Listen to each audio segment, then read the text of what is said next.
Yo tout le monde, bienvenue dans cette nouvelle vidéo. Alors vous savez, le match Barcelone contre Levante, c'est dans quelques heures déjà, donc on va essayer de donner notre avis sur le match avant le coup d'envoi finalement.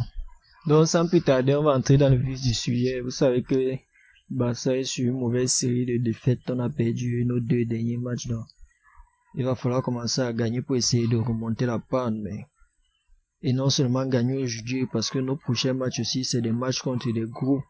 On a des équipes comme la Real Sociedad et Valence qu'on doit affronter dans les deux prochains matchs. Donc, il va falloir chercher à gagner ce match en cherchant à économiser nos forces au maximum. Donc, parce que les prochains matchs ne seront pas faciles à jouer du tout. La Real Sociedad est premier du championnat. Et même si Valence n'est pas dans le top 5 qu'ils ont l'habitude, ils sont un peu dans la même dèche que nous en fait. Donc, ils sont dans le milieu de tableau. Mais on sait tous de quoi cette équipe de Valence est, surtout contre les gros. Comme Barcelone ou le Real de Madrid, donc c'est tous qui ne sont pas du tout faciles à jouer, donc il va falloir chercher à gagner ce match-ci à tout prix, si je peux dire, parce que une équipe comme la nôtre, franchement, ce classement, moi ça me met mal à l'aise, franchement, c'est pas digne du Barcelone, quoi. Donc il va falloir gagner ce match pour commencer à monter, surtout que le Real Madrid a battu Atlético hier 2-0, je crois, donc dans tous les cas, je peux dire que n'importe quel résultat dans ce match aurait été favorable pour nous. Surtout la victoire du Real Madrid, ça veut dire qu'il gagne des points, donc même s'il gagne des points, il s'éloigne de nous, mais ça ralentit un peu la course folle de l'Atlético Madrid. Donc vous l'aurez compris, une victoire aujourd'hui nous ferait le plus grand bien, pour ne pas dire qu'une victoire aujourd'hui serait capitale pour nous. Donc comme je l'ai dit, l'objectif aujourd'hui c'est d'aller chercher la victoire, mais en essayant de garder un peu de force pour le prochain match, parce qu'on a vraiment des challenges très compliqués qui nous attendent devant. Donc, une fois cela dit, je vais vous proposer tout de suite la composition à laquelle je pense pour jouer ce match contre Levante aujourd'hui. Donc pour commencer au poste de gardien de but, moi je mets Marc-André ter Stegen. Je pense pas qu'il n'y a pas grand chose à expliquer par rapport à cela. Et notre carte défensive, déjà la composition que je suggère, c'est toujours un 4-2-3-1. Donc on reste toujours dans le système de commande, même si il a été dit qu'en interne, des joueurs commençaient déjà à se plaindre de ce système. Mais bon, on va garder ça pour notre formation d'aujourd'hui. Donc 4-2-3-1. Et pour notre ligne défensive, moi je mets latéral droit, Serginho Dest. Déjà c'est la meilleure option qu'on a à ce poste comparé à Sergi Roberto, et en plus Sergi Roberto est blessé, donc c'est forcément un choix indiscutable.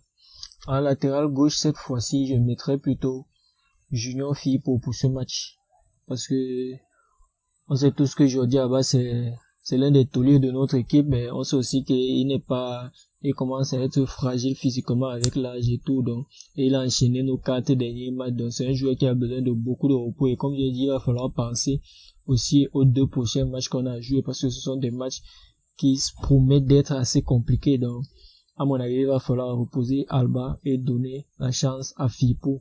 C'est un joueur, on ne le fait pas assez jouer, mais à chaque fois qu'il est entré, même s'il n'a pas été étincelant, il propose quand même de bonnes choses.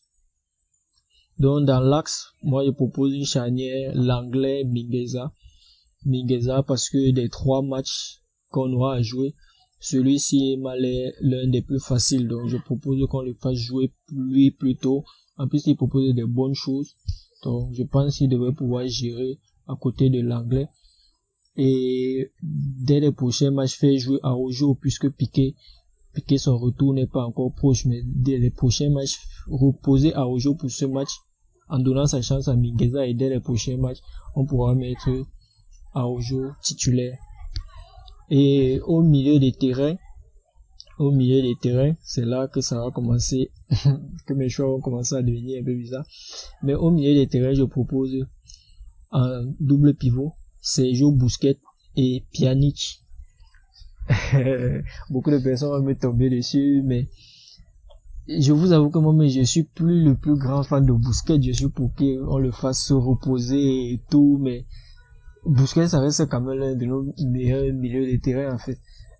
Avec lui, quand on a le ballon, on s'en sort. C'est vrai que dès qu'on est un peu acculé et qu'on a plus le ballon, c'est assez compliqué, mais c'est l'un de nos meilleurs joueurs de ballon au milieu de terrain.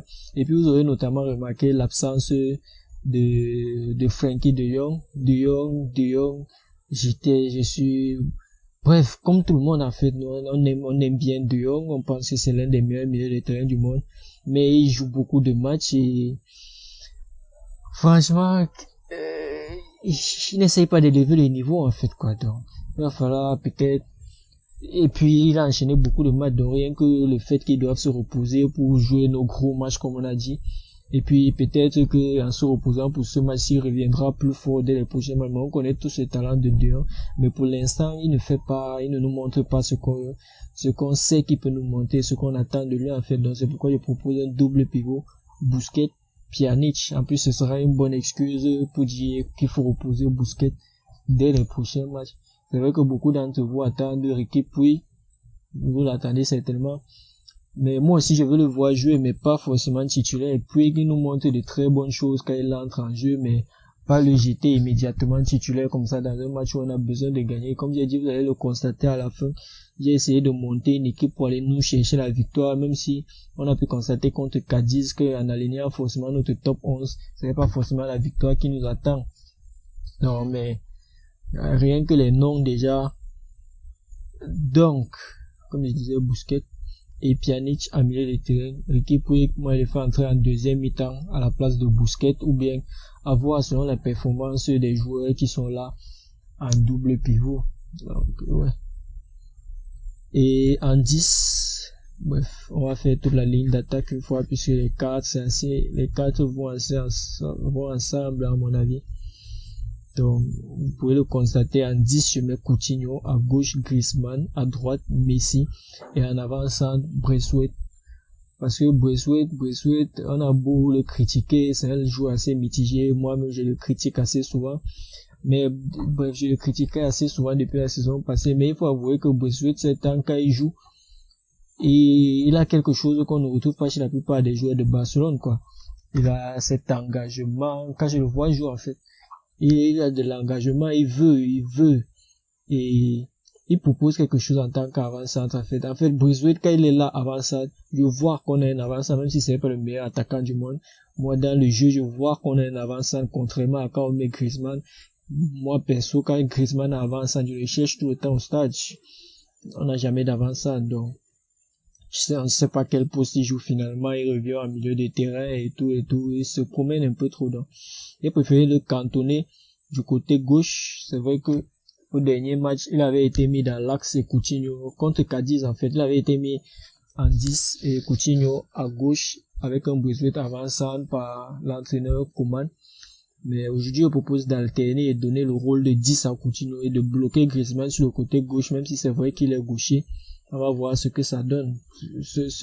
C'est pas comme si c'est son pied gauche qui apportait finalement le danger. Griezmann, il a envie de jouer comme un joueur de ballon, bref, toucher les ballons, remettre à tout le monde. On va essayer de voir ce que ça donne quand on le place du côté gauche aujourd'hui. Et donc, Messi à droite, parce que avec notre armada offensif, c'est assez compliqué de gérer.